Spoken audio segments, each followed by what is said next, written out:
Irmãos queridos, vamos para as Sagradas Escrituras. Eu vou pedir que todos abram a Bíblia no Evangelho de João, capítulo 11. Nós estamos nesse exato momento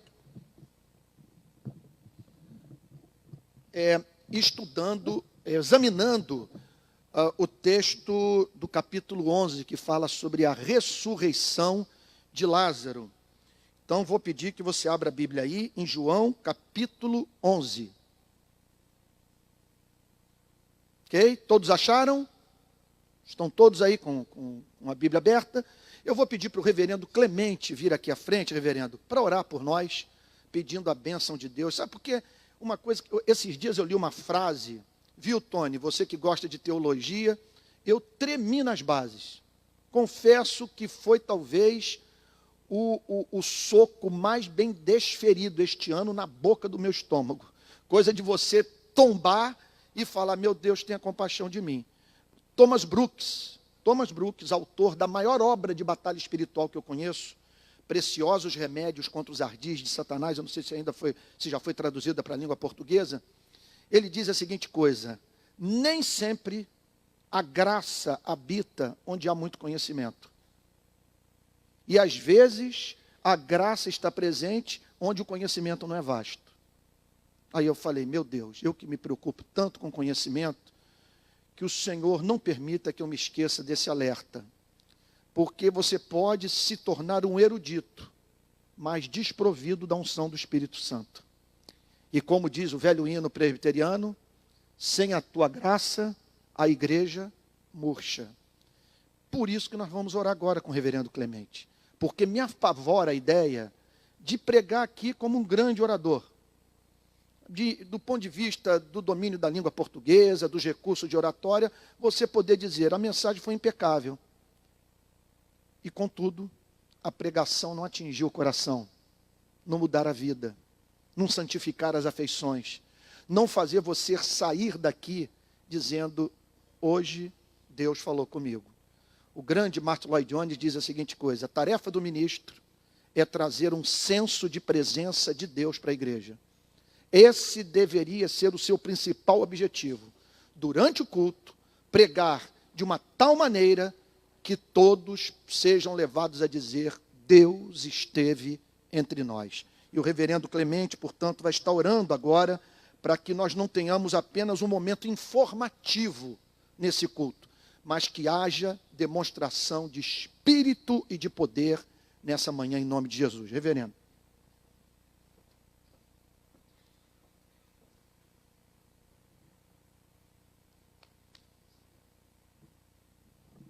Meus irmãos, vamos ficar de pé, vamos orar ao nosso Deus. Senhor Deus e Pai, nós te agradecemos porque estamos na tua casa, casa de oração, reconhecendo, Senhor, o teu poder, a tua graça, a tua misericórdia, a tua bondade na nossa vida. Nós te agradecemos a salvação em Cristo Jesus, teu Filho amado, que foi enviado por ti mesmo, Senhor, para que fôssemos salvos pelo seu sacrifício na cruz do Calvário. Estamos começando um mês, ó Deus, em que nós vamos celebrar o nascimento do Salvador. Nós vamos reverenciar, Senhor, este teu ato maravilhoso, pois tu deste o teu Filho Jesus, teu único Filho, para morrer por nós, para nos dar a salvação, a vida eterna. E neste momento solene, nós vamos ler a tua palavra, nós queremos pedir a iluminação do teu Santo Espírito. Uma passagem maravilhosa, um milagre, uma ação extraordinária de Cristo Jesus, em que Ele vai ressuscitar Lázaro, Senhor. E se tiver alguém neste momento aqui nesta casa, Senhor, que ainda não se entregou, não entregou seu coração a Cristo Jesus, Senhor, eu te peço que tu ilumines este coração, esta mente, Senhor, para que ele veja esta verdade maravilhosa, que Cristo é vida, é ressurreição, é vida eterna. Ó Senhor, tem misericórdia de todos nós. Ilumina-nos, abre o nosso coração para o entendimento necessário. E que sejamos, ó Deus, praticantes da tua palavra. Abençoa o teu servo, reverendo Antônio, de uma maneira particular. Que ele seja a tua voz neste momento, Senhor, perdoa os nossos pecados e aumenta a nossa fé em Ti. É o que nós pedimos e te agradecemos em Cristo Jesus. Amém. A igreja pode sentar. Amém. Obrigado. Irmãos queridos, eu não vou fazer uma recapitulação do que vimos nos últimos domingos. Contudo, eu gostaria de ler os versos que nós já examinamos, na esperança de que o Espírito Santo traga à nossa memória as verdades que extraímos desse capítulo extraordinário nos nossos últimos domingos. Então vamos lá, João capítulo 11. Estava enfermo Lázaro de Betânia, da aldeia de Maria e de sua irmã Marta. Esta Maria, cujo irmão Lázaro estava enfermo, era a mesma que ungiu com bálsamo o Senhor e lhe enxugou os pés com os seus cabelos. Mandaram, pois, as irmãs de Lázaro dizer a Jesus: Senhor, está enfermo aquele a quem amas. Ao receber a notícia, disse Jesus: esta enfermidade não é para a morte, e sim para a glória de Deus, a fim de que o Filho de Deus seja por ela glorificado. Ora, amava Jesus a Marta e a sua irmã e a Lázaro. Quando, pois, soube que Lázaro estava doente, ainda se demorou 2 dias no lugar onde estava. Depois disse aos seus discípulos: vamos outra vez para a Judeia. Disseram-lhe os discípulos: Mestre, ainda agora os judeus procuravam apedrejar-te e voltas para lá? Respondeu Jesus: não são 12 as horas do dia? Se alguém andar de dia, não tropeça porque vê a luz deste mundo. Mas se andar de noite, tropeça porque nele não há luz. Isto dizia e depois lhes acrescentou: nosso amigo Lázaro adormeceu, mas vou para despertá-lo. Disseram-lhe, pois, os discípulos: Senhor, se dorme, estará salvo. Jesus, porém, falara com respeito à morte de Lázaro. Mas eles supunham que tivesse falado do repouso do sono. Então Jesus lhes disse claramente: Lázaro morreu, e por vossa causa me alegro de que lá não estivesse, para que possais crer, mas vamos ter com ele. Então Tomé, chamado Dídimo, disse aos condiscípulos: vamos também nós para morrermos com ele. Chegando Jesus, encontrou Lázaro já sepultado havia 4 dias. Ora, Betânia estava a cerca de 15 estádios perto de Jerusalém. Muitos dentre os judeus tinham vindo ter com Marta e Maria para as consolar a respeito de seu irmão. Marta, quando soube que vinha Jesus, saiu ao seu encontro. Maria, porém, ficou sentada em casa. Disse, pois, Marta a Jesus: Senhor, se estiveras aqui, não teria morrido meu irmão. Mas também sei que mesmo agora, tudo quanto pedires a Deus, Deus te concederá. Declarou-lhe Jesus: teu irmão há de ressurgir. Eu sei, replicou Marta, que ele há de ressurgir na ressurreição no último dia. Disse-lhe Jesus: eu sou a ressurreição e a vida. Quem crê em mim, ainda que morra, viverá. E todo o que vive e crê em mim, não morrerá eternamente. Crês isto? Sim, Senhor, respondeu ela. Eu tenho crido que tu és o Cristo, o Filho de Deus que devia vir ao mundo. Portanto, a partir do verso 28, nós entramos numa nova perícope, ou numa nova seção do capítulo 11, que nós não examinamos ainda. Tá bom? Então, nós vamos hoje do verso 28 até o verso 35. E no domingo subsequente, no domingo que vem, nós terminaremos a passagem sobre a ressurreição de Lázaro. Então hoje, repito, do verso 28 até o verso 35. Tendo dito isto, retirou-se e chamou Maria, sua irmã, e lhe disse em particular: o mestre chegou e te chama. Uma das coisas mais difíceis para interpretar essa passagem é o motivo do Senhor Jesus ter ficado na porta de Betânia, não ter entrado na cidade. Não há unanimidade entre os estudiosos da Bíblia sobre o motivo que levou Cristo a não ir direto na casa de Marta e Maria. Bom, provavelmente, há duas respostas para essa questão. Por que Jesus não foi direto à casa de Marta e Maria? O Calvino acredita que ele não o fez por causa dos judeus que o perseguiam, para evitar alguma espécie de contenda, de confusão na cidade. Eu não estou totalmente convencido disso. Um outro motivo é que, muito provavelmente, Calvino também menciona isso, se minha memória não está falhando. Mas vários comentaristas acreditam que talvez o Senhor Jesus tenha ficado na porta da cidade porque o cemitério onde se encontrava Lázaro era ali perto. Agora, o que ocorreu é aquilo que eu havia dito para vocês no domingo passado. Marta se levantou, saiu correndo ao encontro do Senhor Jesus. Maria ficou dentro de casa, mas sem a mínima dúvida, absolutamente certa do fato de que ela encontraria Jesus. Então, formas diferentes de se relacionar com a mesma experiência espiritual. Jesus chega à porta de Betânia, da pequena aldeia a 3 quilômetros de Jerusalém.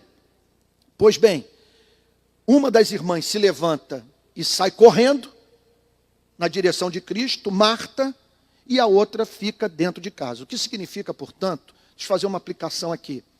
Nem sempre nós reagimos às experiências espirituais da mesma forma. E isso precisa ser observado por nós, porque podemos criar uma cultura nas nossas igrejas que padroniza a experiência, de maneira que haja uma expectativa que todos se comportem da mesma maneira diante dos mesmos fenômenos espirituais, das mesmas manifestações espirituais. Ok? Então, num culto como esse, algumas pessoas podem se sentir movidas a se colocar de pé, a levantar as mãos, outras caem de joelhos, algumas permanecem sentadas. Há os que choram, há os que ficam tão abalados que não conseguem falar nada. Então, é muito importante que haja, da nossa parte, esse respeito às mais diferentes formas de expressão espiritual. E isso aqui está claro, portanto, nesses comportamentos tão diferentes dessas irmãs. Ambas igualmente apaixonadas por Cristo. Ambas igualmente amadas por Cristo. Ambas cheias de fé, passando pela mesma prova, sofrendo pelo mesmo irmão. E contudo, reagindo de modos diferentes à mesma experiência espiritual. Então, sim, Senhor, respondeu ela, eu tenho crido que tu és o Cristo, o Filho de Deus, que devia vir ao mundo. Maravilhosa profissão de fé. Tendo dito isto, tendo Marta declarado a sua fé, dessa forma tão maravilhosa, feliz aquele que pode dizer, tu és o Cristo, o Filho de Deus, que devia vir ao mundo. Isso aqui é o que de mais importante há na teologia, nesse conjunto de verdades do cristianismo. É nós sabermos que Jesus é a segunda pessoa da Trindade, o Filho de Deus e o Messias, a resposta de Deus para o drama da humanidade. Tendo dito isto, retirou-se e chamou Maria, sua irmã. Ela volta da porta da cidade, se dirige para sua casa e chama a sua irmã Maria, dizendo, o mestre chegou e te chama. Vocês imaginem, gente, é uma coisa Meu Deus, daria para nós ficarmos aqui a manhã inteira só pensando nesse versículo. Maria está moída.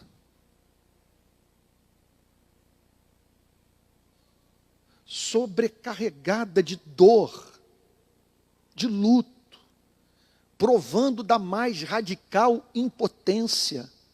O irmão apodrecendo no túmulo. E subitamente vem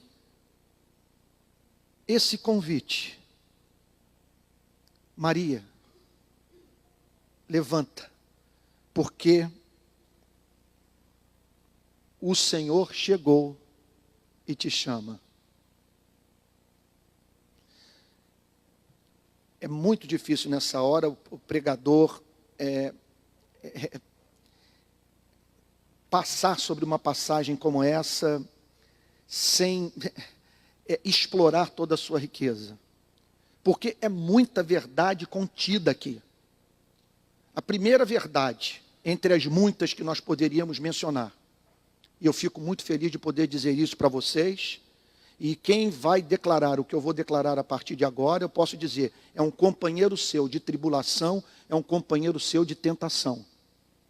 Eu posso dizer que esse ano foi um ano de prova para mim. De janeiro até dezembro eu não tive trégua. Eu não quero que vocês gastem muito tempo comigo.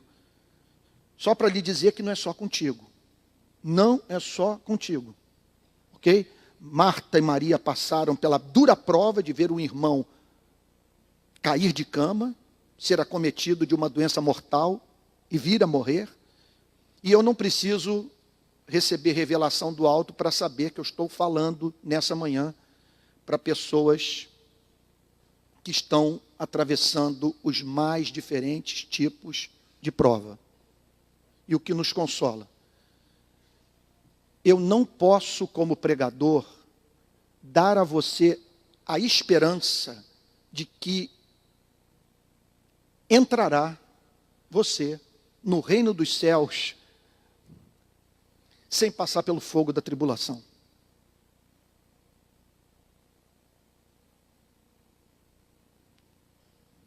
Gente,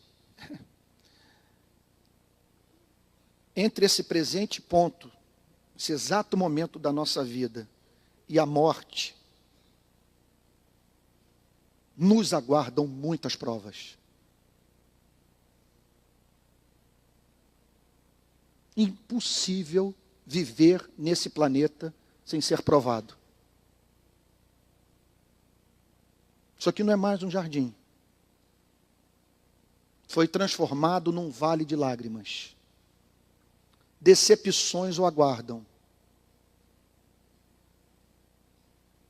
Lutas por dentro, no seu coração. Ameaças externas ao seu bem-estar, ao bem-estar da sua família. Tentações, problemas de saúde. Meu Deus, como enumerar as provas às quais nós estamos expostos nesse vale de lágrimas? Contudo, como ministro do Evangelho de Jesus Cristo, na autoridade da palavra de Deus, eu posso lhe dizer que jamais você deixará de contar com o cuidado divino, com a intervenção divina, com a presença divina. Ele haverá de ser na sua vida consolo bem presente na tribulação.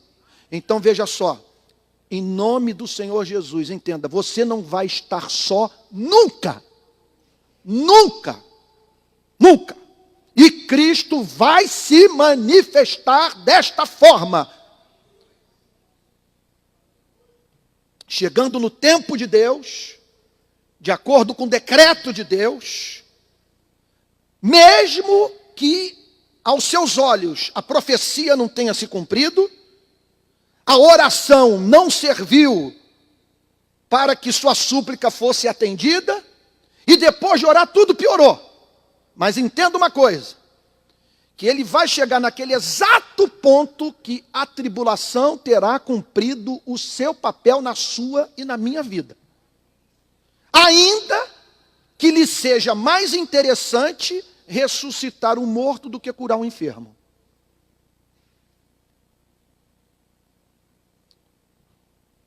Outro ponto. Haverá de chamá-lo pelo nome. Você saberá, e quem anda com Jesus sabe discernir essa voz.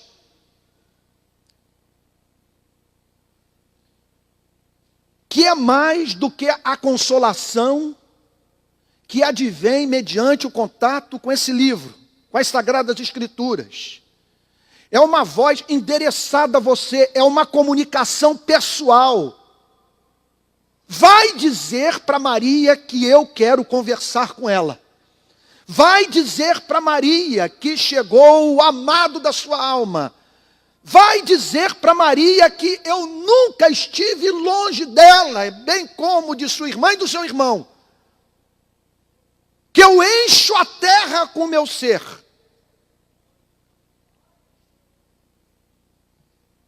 E que participei de cada instante do maior sofrimento vivido por essa família. Maria, sua irmã, lhe disse em particular: o mestre chegou e te chama. O mestre chegou e te chama. O que todos os grandes, os servos de Deus, os mais bem preparados, aqueles que de fato viveram vida para a glória de Deus, têm a dizer sobre esse verso 28. Que quando essa voz o chama, quando você ouve esse sussurro, quando você toma conhecimento do fato de que Jesus está chamando você para o colóquio santo, para a comunhão santa, para a intimidade, em nome de Jesus, pare tudo, corra para a presença de Cristo. Não pense que aquele desejo que o acometeu de manhã vai permanecer ao longo do dia. O desejo de orar, o desejo de abrir a Bíblia, aquela saudade que dá de Jesus Cristo, é uma graça. É Deus batendo a porta. Eis que estou à porta e bato, e todo aquele que ouvir a minha voz, abrir a porta, entrarei em sua casa, cearei com ele, e ele comigo. E outro ponto, é muito bom você ter a solidariedade humana. É bom você procurar o pastor, procura o presbítero, procura o diácono, procura o melhor amigo, e sabendo do fato de que Deus pode abraçá-lo através desses irmãos da igreja, mas não dê descanso a si mesmo enquanto você não ouvir Jesus o chamando pelo nome. Enquanto você não estiver seguro de que Deus falou pessoalmente ao seu coração. Porque em última análise, meus amados irmãos, essa é a voz que vai enxugar nossas lágrimas, trazer encorajamento à nossa vida e nos levar a erguer os olhos, enxergando para além das nuvens grossas que vieram sobre as nossas vidas. Ela, ouvindo isto, levantou-se depressa e foi ter com ele. O cristianismo, do ponto de vista das disciplinas espirituais, ele está inteiro contido nesse verso 29. Ela se levantou depressa e foi ter com ele. E assim nós deveríamos viver. De que maneira? Numa santa, numa doce e esperançosa expectativa de que, veja só, entre esse ponto que nós nos encontramos na nossa vida e a partida para a eternidade, que haveremos de experimentar dessa presença real do Cristo ressurreto nas nossas vidas. Então, o segredo da vida cristã, por favor, guarde isso no seu coração. Olha, não é só conhecer doutrina, não é só frequentar escola dominical, não é só ouvir sermão. É você manter essa esperança, essa expectativa de que subitamente essa voz será dirigida a você. E isso pode pegá-lo, veja, gente, isso pode pegá-lo nos mais diferentes horários do dia e você dedicado às mais diferentes tarefas.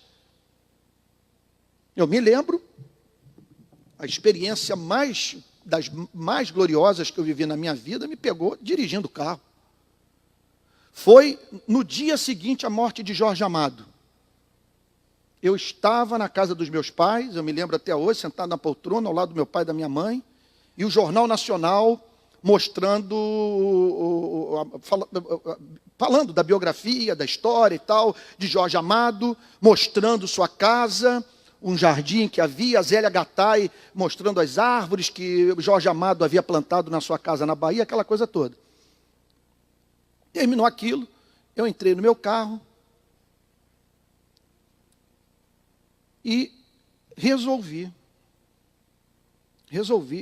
botar um CD, naquela época era o CD, do pastor Paulo Brito, da Igreja Maranata.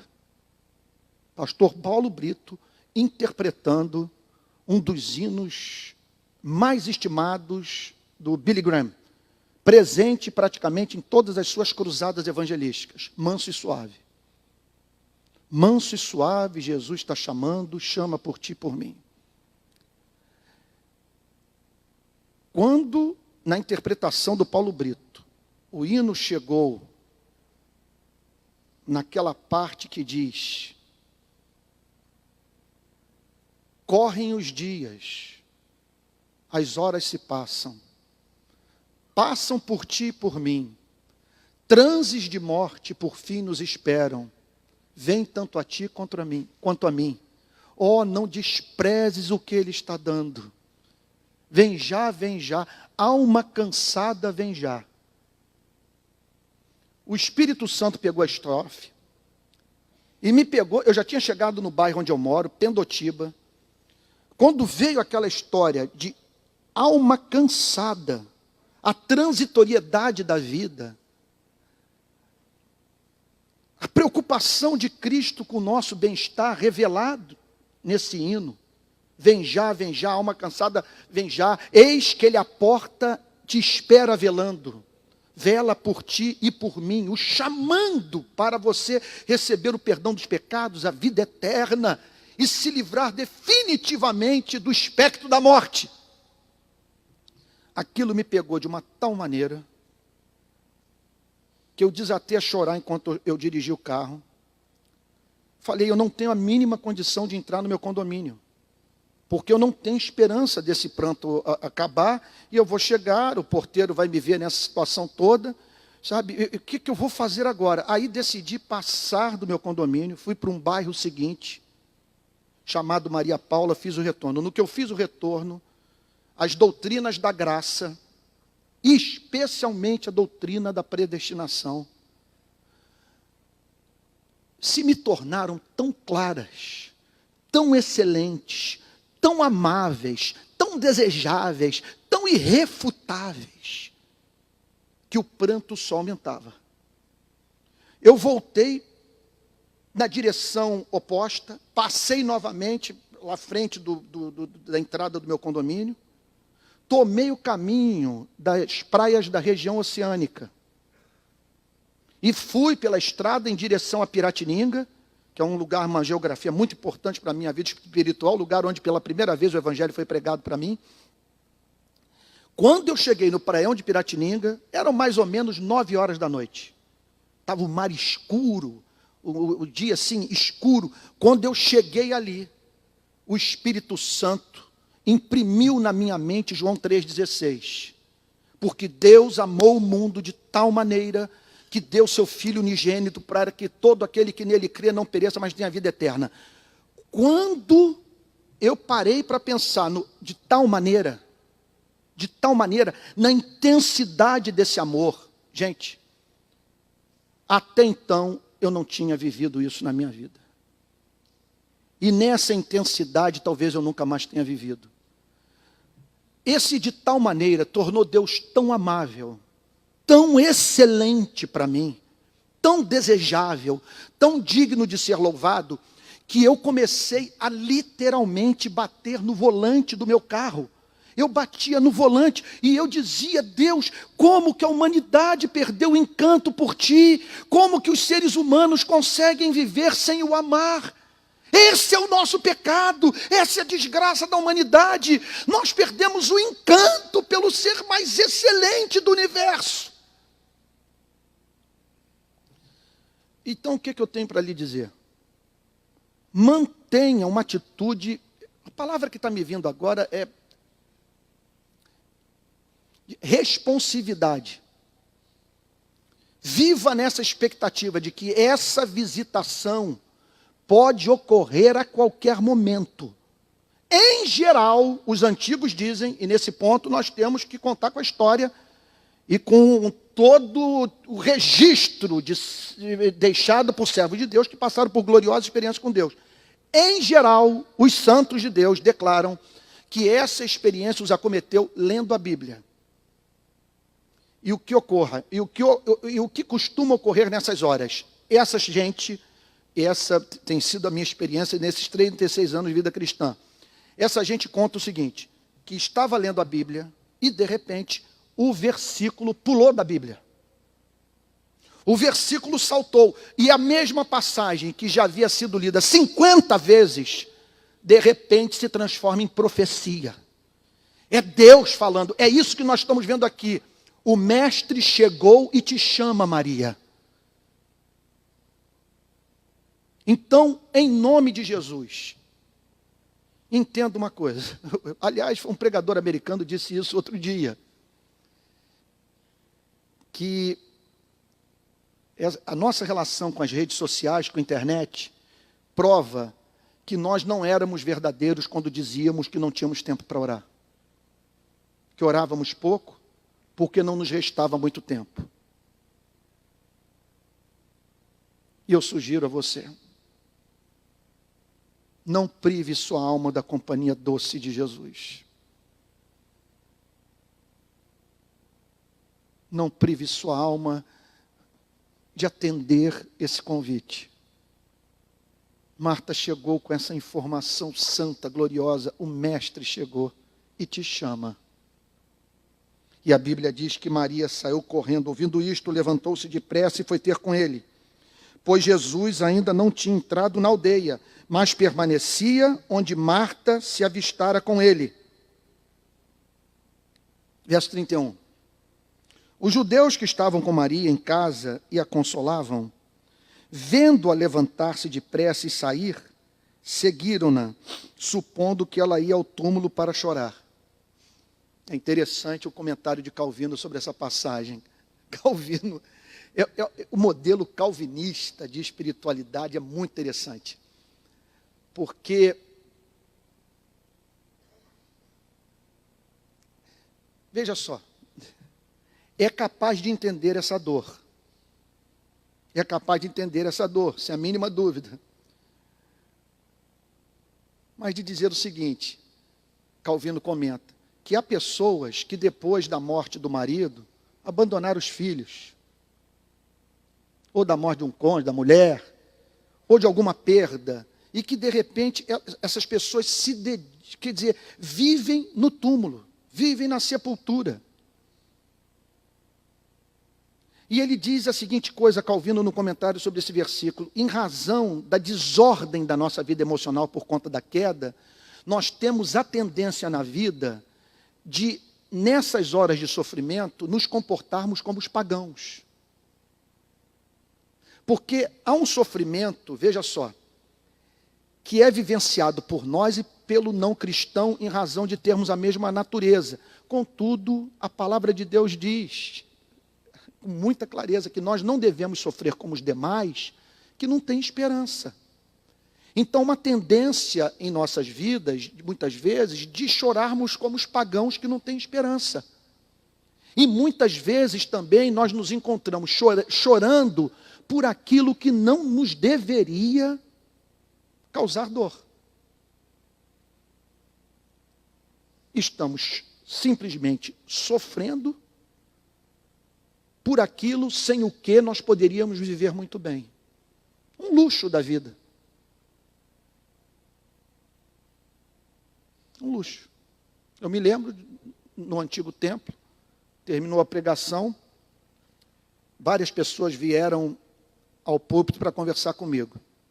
As 2 ou 3 primeiras me apresentaram quadros realmente duros, difíceis, sofrimentos reais. Quando chegou a 4ª pessoa, veio falar comigo, eu disse o seguinte: se você tivesse ouvido, eu não me lembro se eu falei isso para a pessoa, para ser franco. Eu acho que eu falei. Eu disse o seguinte: se você tivesse ouvido o que eu acabei de ouvir, de 3 pessoas que me procuraram no púlpito para compartilhar comigo sobre seus problemas, você chegaria à conclusão que você não tem problema. Então, muitas vezes ocorre isso. E aqui está, Maria se levanta e, para os judeus que estavam presentes, sai correndo na direção do túmulo. 4 dias depois da morte do irmão, para continuar ali chorando. Então, nós temos que pedir graça a Deus, veja só, para evitarmos 2 extremos na vida. Um extremo é de esperarmos gozar neste século, neste mundo, de uma natureza de anjo. E você então se culpar porque não se comportou como um anjo. O outro extremo é de você perder de vista o fato de que há graça de Deus em todos os nossos sofrimentos, que em todos eles um propósito santo se cumpre, e que nós não estamos sozinhos jamais, jamais, jamais. Ele vê, ele sabe, e ele intervém no exato ponto em que a tribulação cumpriu sua função, o seu papel nas nossas vidas. Verso 32. Deixa eu fazer aqui uma digressão. Interessante é quando você se dedica a ler esses sermões desses pregadores do passado. Esses pregadores calvinistas. O Jonathan Edwards, ele chegava ao ponto de chamar as pessoas pelo nome. Ele, no culto, ele apontava para as pessoas. Ele dizia: olha, eu estou pregando aqui. E tem pessoas que viram a morte ocorrer bem próximo delas. E vocês não se preocupam com isso e vivem como se jamais fossem morrer. No seu sermão de despedida da igreja de Northampton, igreja congregacional, ele diz o seguinte: eu peço 2 coisas a vocês. Número 1, que vocês não deixem de professar fé na fé reformada. Que vocês defendam a verdadeira doutrina. E que vocês cessem com a contenda na igreja. Porque vocês eram proprietários de terra. Vocês têm dinheiro. E essa igreja, a igreja que eu pastoreio, é uma igreja de gente contenciosa. E onde houver contenda, o Espírito Santo não está presente. E o Espírito Santo vai abandonar a igreja se vocês continuarem a brigar uns com os outros. Tem um sermão de Martin Lloyd Jones, que ele chega ao ponto de dizer o seguinte: é porque vocês crentes se comportam como os ímpios no sofrimento, que o testemunho da igreja não abala o planeta. Porque vocês reagem à tribulação como se não acreditassem. E aí ele diz 2 coisas assustadoras, super politicamente incorretas. Ele diz assim: de uma vez por todos entendamos que a igreja não é um hospital. Martin Lloyd Jones diz: chega de dizer que a igreja é um hospital, isso aqui é um quartel-general. E nós estamos diante do nosso comandante, nos chamando para a batalha, para viver para a glória do seu nome. E aí ele diz a coisa mais louca também possível. Ele diz o seguinte: não deve haver espaço no cristianismo para espiritualidade efeminada. Ele acreditava que esse comportamento, que é capaz de resistir na luta, é que haveria de abalar o mundo. do não cristão ver a diferença de Cristo nas nossas vidas no momento da prova. Num outro sermão, ele toma consciência de que os membros da igreja estavam deixando de vir à igreja no domingo para ir para a praia. Martin Lloyd Jones. Ele chega ao púlpito e diz o seguinte: eu não tenho nenhum problema que vocês frequentem a praia. E que no domingo vocês prefiram ir à praia a vir à igreja. Nenhum problema. Porque eu acredito o seguinte, que vocês não deveriam vir para a igreja, exceto que julgassem que vão encontrar na igreja o que não pode ser encontrado em nenhum outro lugar. Agora, quando um parente seu morrer, não procure a igreja na qual você não acredita em busca de consolação. Vai para a praia.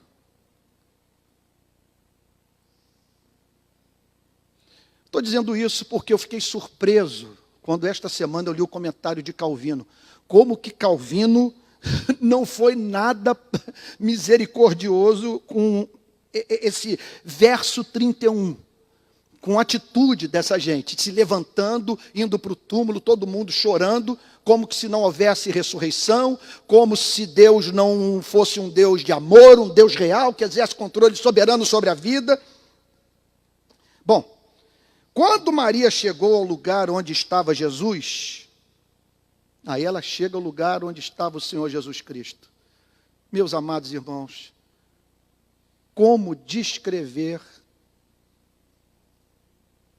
o consolo da alma no momento da tormenta, poder divisar a presença do Senhor Jesus. Quando Maria chegou ao lugar onde estava Jesus, ao vê-lo, lançou-se-lhe aos pés, dizendo: Senhor, se estiveras aqui, meu irmão não teria morrido. Calvino não perdoa também. Ele diz o seguinte: é claro que há fé, mas ela estava confusa, porque isso aqui não é uma boa teologia. Porque como dizer que Jesus não estava ali? Se ele enche com o seu ser os céus e a terra, nada ocorreu longe dos olhos de Cristo. Por isso há uma profunda expressão de fé. Se estiveras aqui, Senhor, se estiveras aqui, meu irmão não teria morrido. Isso é um fato, que Jesus poderia ter curado a Lázaro. Agora, ela se esqueceu, contudo, que a ausência física não implicava na ausência espiritual. Que Deus não foi tomado de surpresa. Uma vez que Cristo estava ali, exercendo governo soberano sobre aquele drama da família, porque havia reservado para aquela mesma família algo que não seria alcançado de uma outra forma. Ou seja, era necessário que o quadro se agravasse para que aquela família conhecesse o Cristo que dá vida ao morto. Verso 33. Agora, a partir do verso 33, eu diria para vocês o seguinte: tiremos as sandálias dos nossos pés, que nós estamos entrando em território santo. Não há nada mais santo na Bíblia do que os versos de 33 a 35. Isso aqui é a glória. Jesus, vendo-a chorar,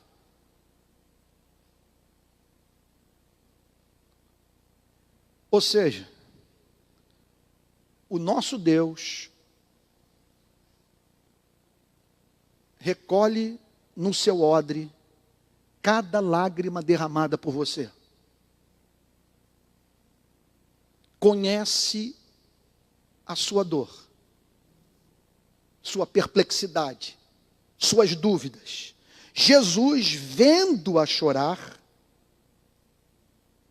e bem assim, os judeus que acompanhavam, pessoal que tinha vindo de Jerusalém para Betânia, que estava ao lado de Maria. Então Jesus bate os olhos nos amigos de Maria. Havia também naqueles dias pranteadores profissionais, flautistas que iam para casa das pessoas enlutadas para consolar essas pessoas com música. É uma coisa difícil de nós entendermos nos dias de hoje. Mas havia gente que nessas horas é uma profissão, de certa forma. As pessoas então se dirigiam com um instrumento, com flauta, e pranteadores de pessoas que nesse momento cercavam a família, oferecendo esse socorro, essa empatia, essa solidariedade. Jesus vendo-a chorar, quem Jesus está vendo chorar?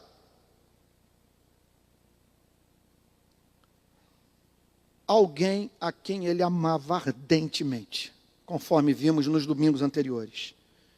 Jesus vendo-a chorar, e bem assim os judeus que a acompanhavam, agitou-se no espírito e comoveu-se.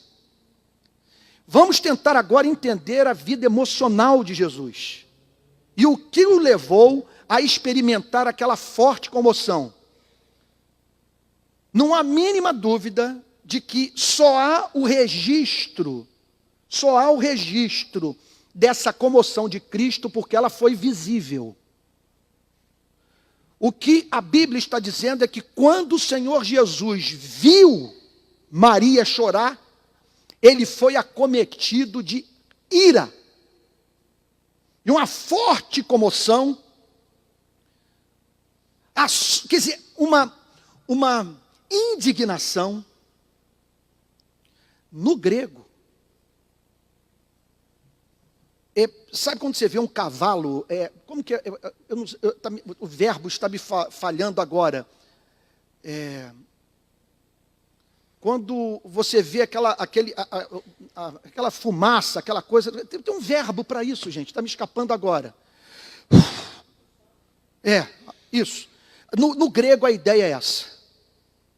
Ele ficou visivelmente alterado, a ponto de João dizer, agitou-se no espírito, ele provou de uma grande perturbação e comoveu-se. Ele ficou visivelmente abalado. E não há a mínima dúvida, meus amados irmãos, que o Senhor Jesus provou desta comoção em razão do fato de se ver diante de tudo aquilo que o pecado fez com esse planeta, com a nossa espécie. Foi o pecado que introduziu a morte, foi o pecado que introduziu a doença, a miséria, o desconsolo, o pranto, a depressão. A Bíblia mostra, portanto, um Cristo revoltado,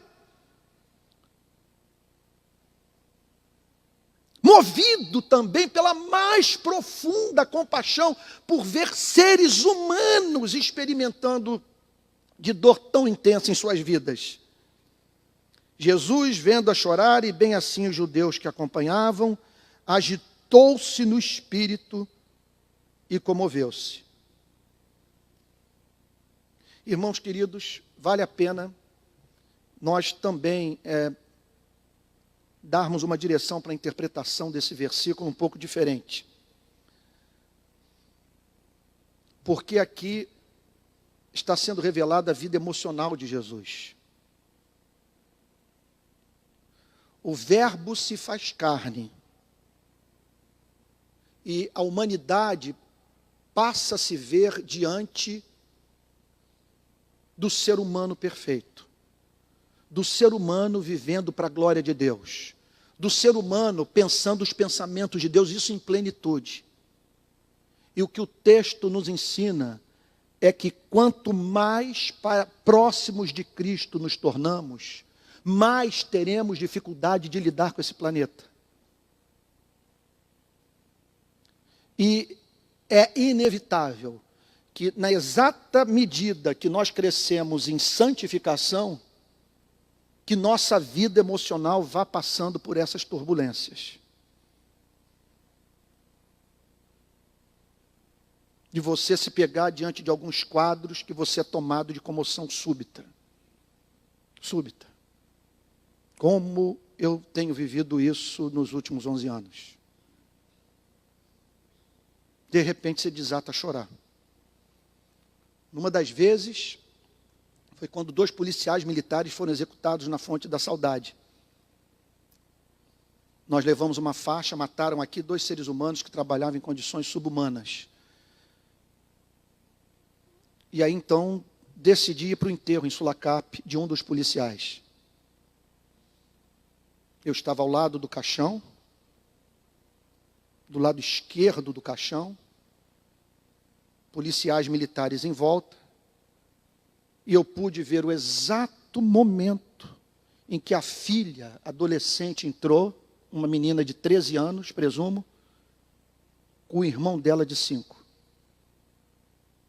Ela entrou de cabeça baixa, olhando para o chão. Eu vi no exato momento em que ela levantou a cabeça e viu o rosto do pai no caixão. E começou a gritar, meu pai, meu pai. E o menino de 5 anos foi para o lado direito do caixão e começou a afagar o rosto do pai. Eu tive uma crise de choro naquele momento. E eu me lembro de pegar um policial, percebendo o clima de revolta, por conta da execução, e dizer para ele, responda isso com amor. Para que a resposta de vocês não se transforme num espiral de violência na nossa cidade. Mas eu entendo sua indignação. Teve uma vez que eu falei assim, talvez eu precise de tratamento psiquiátrico. Ou de um acompanhamento terapêutico. Essa foi a vez que eu cheguei mais próximo de ver esse envolvimento todo com o Rio de Janeiro abalar minha vida emocional, me remeter para um quadro depressivo. Aquela história lá de Belfor Roxo, da mãe dirigindo o carro, e o bandido deu um tiro num quebra-mola, no vidro onde estava a mãe dirigindo, só que a bala não acertou a mãe, acertou o volante do carro, ricocheteou e atingiu o peito da menina, de um bebê de 1 ano, a Giovana Vitória. A mãe pega a Giovana Vitória, leva para o hospital, Giovana Vitória morta, como estava no período da amamentação, traz o bebê ao peito para amamentá-lo. Eu vi o exato momento em que a mãe se agarrou o caixãozinho no cemitério, se recusando a deixar o caixão ser introduzido na sepultura. Naquele momento eu, o pastor André que estava comigo, ninguém conseguiu se conter. Por que eu estou dizendo tudo isso? A Bíblia declara que no final dos tempos o amor de muitos se esfriará. Se o seu cristianismo está desprovido de lágrimas de compaixão, é bem provável que você não tenha nascido de novo. É bem provável. Cristianismo sem compaixão é a fé dos demônios. Aqui está o paradigma da santidade. E observem, sabendo que ele estava para operar o milagre, que ele ressuscitaria Lázaro, mas mesmo assim, nós o encontramos chorando, visivelmente transtornado, por ver a humanidade distante do propósito de Deus, porque Deus criou o homem para viver no jardim. E não, repito, nesse vale de lágrimas no qual nós nos encontramos. Verso 34. E perguntou, onde o sepultastes? Eles lhe responderam, o Senhor vem ver. Calvino faz um comentário, hoje eu estou plagiando bem Calvino. Na verdade, dizem que você mencionar um só autor, sem fazer menção do seu nome, é plágio. Mas você mencionar muitos autores é pesquisa. Né? Então, eu contei com muitos luminares para poder chegar aqui ao púlpito e expor esse texto para vocês. Mas me parece que Calvino foi muito preciso na sua leitura sobre essa passagem. E ele tece comentários que você não encontra em outros comentaristas.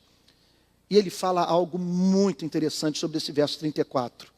Vejam só, aqueles judeus saíram de Jerusalém para prestar solidariedade a Marta e a Maria. E foi porque eles saíram de Jerusalém para prestar solidariedade a Marta e a Maria que eles tiveram um encontro com o Cristo, que é poderoso para ressuscitar os mortos. Portanto, Calvino faz o seguinte comentário. Ele diz o seguinte, obedeça a Deus. E obedeça dessa forma, jamais se ocultando daquele que sofre. Porque bênçãos estão reservadas para aqueles que se dedicam ao exercício da compaixão. E não apenas isso. Calvino também faz o seguinte comentário sobre essa passagem. Veja como que o cuidado providencial de Deus dirigiu na escuridão esses homens. Eles viram Maria se levantar e foram atrás de Maria. O cuidado providencial de Deus sobre tudo isso. Eles vão seguindo Maria, julgando que estariam acompanhando Maria até o sepulcro. No meio do caminho, eles se deparam com Jesus, para logo em seguida testemunharem uma ressurreição. Então, assim, nós somos remetidos para o fato de que a mão soberana de Deus nos guia. E que Ele usa o seu cuidado providencial para que nós possamos ter encontro vivo com Ele e sermos objeto da manifestação do seu amor. E eu termino no verso 35. Jesus chorou. Os discípulos, naquele exato momento, tiveram a sua atenção chamada para o fato de que o Senhor estava visivelmente comovido, a ponto de derramar lágrimas literais.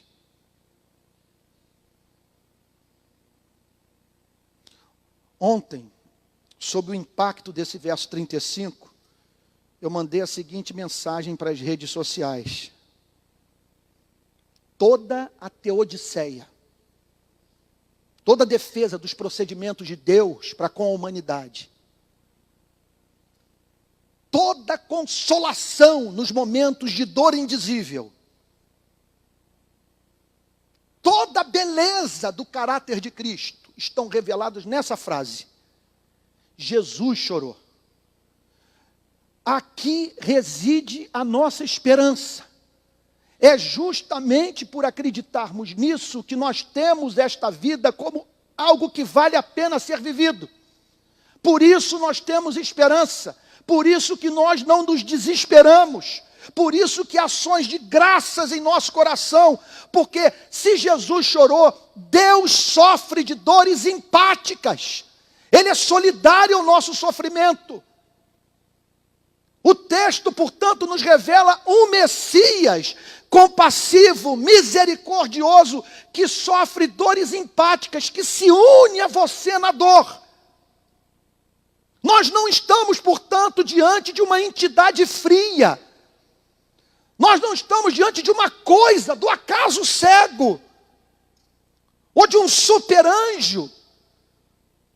O que a Bíblia revela é um Cristo que se junta a você na sua dor, que embora saiba o que Ele tem reservado para a sua vida, e que você está prestes a dar glória, ao exaltar pela manifestação do seu livramento, contudo, naquele exato momento que você está lidando com o silêncio de Deus, em que você passa pela pior crise de impotência da sua vida, sem recursos para ajudar pessoas que você tanto ama, nessas horas em que você passa por tribulação, da qual aparentemente não há nada de bom a ser extraído, um Cristo que chora com você, que chora comigo. Agora, o que eu acho mais extraordinário é no capítulo 1, verso 1, João dizer: no princípio era o verbo estava com Deus, o verbo era Deus. No verso 14, e o verbo se fez carne e habitou entre nós, cheio de graça e verdade, vimos a sua glória, glória como do unigênito do Pai. Quando chegamos no versículo 35 do capítulo 11, nós vemos a resposta do verbo à miséria humana. E a Bíblia, portanto, a Bíblia nessa passagem, isso aqui é de um conteúdo santíssimo, amados irmãos. Porque o que o texto está dizendo é o que Deus sente quando olha para esse planeta. Esse é um planeta que faz o Salvador chorar. Então, o que essa passagem está falando é da reação emocional de Cristo diante do número incontável de crianças subnutridas, de pais que nesse exato momento estão acompanhando filhos fazendo hemodiálise, de pessoas que estão tendo que deixar sua terra por conta da fome, da miséria, da escassez de água, de trabalho, da perseguição religiosa e política. Esse é o Cristo da Bíblia e por isso esse Cristo nos encanta, por isso que nós queremos imitá-lo e por isso que nós o amamos, por isso que a Ele prestamos culto na condição de unigênito Filho de Deus, segunda pessoa da Santíssima Trindade. Porque esse é o Cristo da Bíblia, é o Cristo que se compadece, é o Cristo que se junta a você e a mim no nosso sofrimento. Então, essa passagem, meus amados irmãos, oh Pai Santo,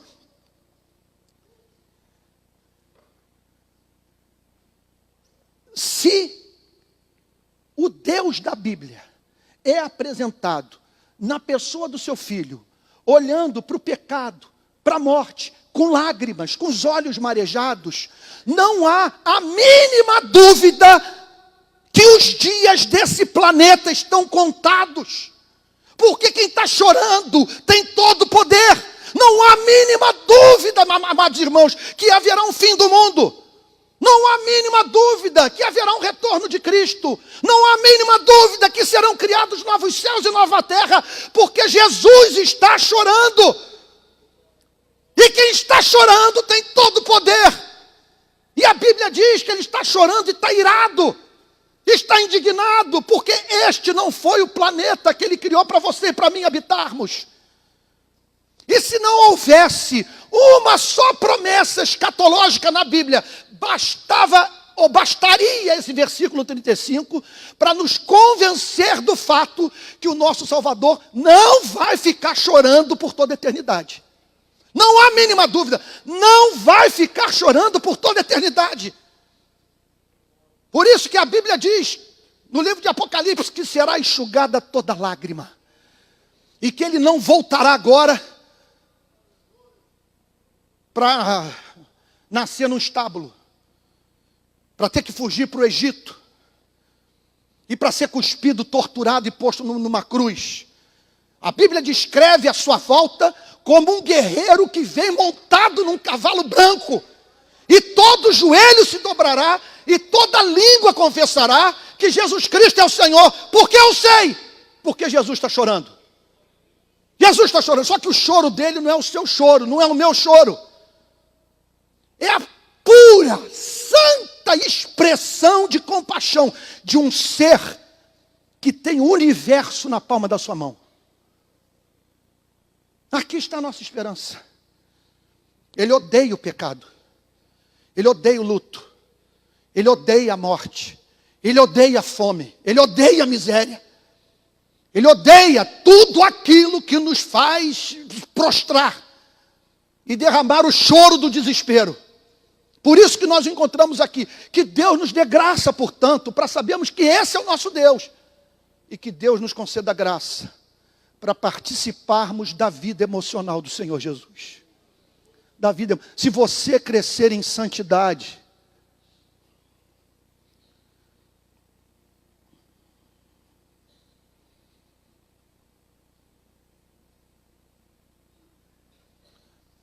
haverá momentos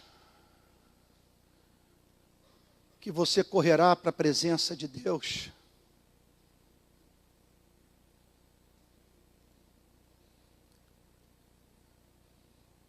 em busca daquela espécie de, em busca de consolação, para aquela espécie de depressão, veja só, que não é subproduto dos seus interesses pessoais não terem sido atendidos por Deus. É uma depressão diferente de você olhar para a humanidade e gemer: Jesus, volta logo. Volta logo. É esse choro. Eu diria para você, se tem alguém aqui querendo ser pregador, se tem alguém aqui querendo ser músico, se tem alguém aqui querendo ser escritor, se tem alguém aqui querendo ser artista plástico, e através da sua expressão artística, intelectual, encantar as pessoas, revelar a Deus, santificar os seus corações, por favor, não pense apenas em termos de domínio da técnica. Não pense apenas em conhecer teologia, ou entrar num seminário teológico. Não pense apenas em você desenvolver uma habilidade para exercer um campo de atividade profissional como esses. Peça lágrimas. Se você tiver lágrima, você não vai pregar como um advogado, você vai pregar como uma testemunha. Você pregará como quem teve acesso aos fatos. Você vai encontrar na Bíblia o que ninguém consegue enxergar. Peça a Deus: Senhor, ajude-me a participar da vida emocional de Cristo. Que Deus nos abençoe, amados irmãos, e que esse capítulo extraordinário das Sagradas Escrituras marque nossas vidas para sempre. Mas de que maneira? Não há mínima dúvida que a nossa geração vai ser testemunha de muita desgraça nesse planeta. São 8 bilhões de seres humanos, com a nossa espécie sujeita a problemas que nunca a espécie humana enfrentou.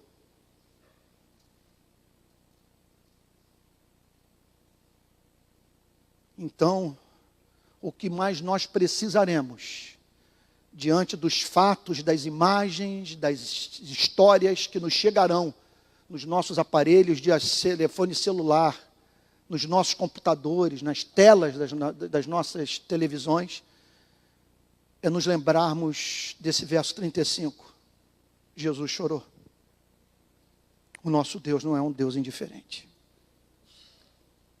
Que Deus o abençoe profundamente nessa manhã, na qual eu estou certo que o Espírito Santo nos remeteu para um território santíssimo. Santíssimo. E que revelou o coração de Cristo a você e a mim. Vamos ficar de pé e orar?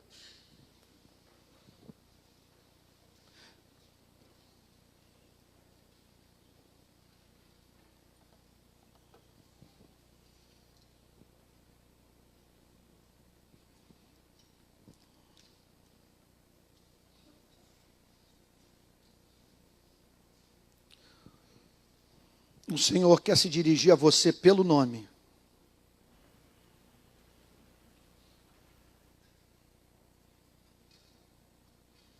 O Espírito Santo te diz: meu servo, minha serva,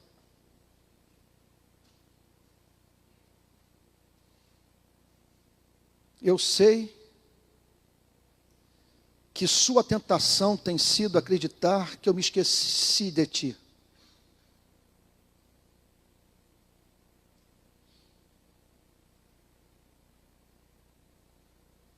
Eu o vejo dizendo,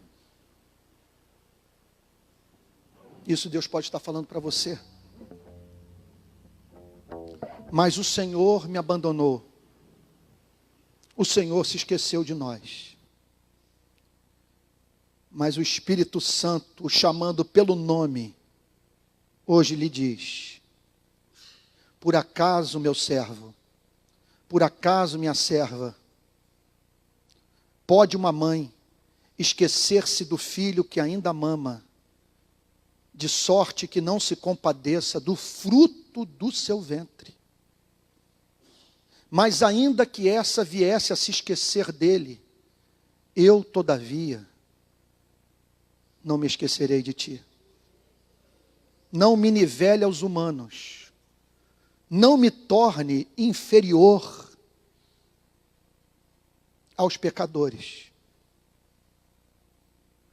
Porque vós que sois maus, sabeis dar boas dádivas aos vossos filhos. Quanto mais o Pai Celestial dará o Espírito Santo, dará o pão, dará o livramento, dará a cura, dará a direção àqueles que lhe o pedirem. Senhor amado, nós rogamos a Ti que nessa manhã, mais do que tudo que experimentamos na vida, Cristo nos seja revelado como absolutamente amável. Senhor, que Tu tenhas a partir de hoje, nessa igreja,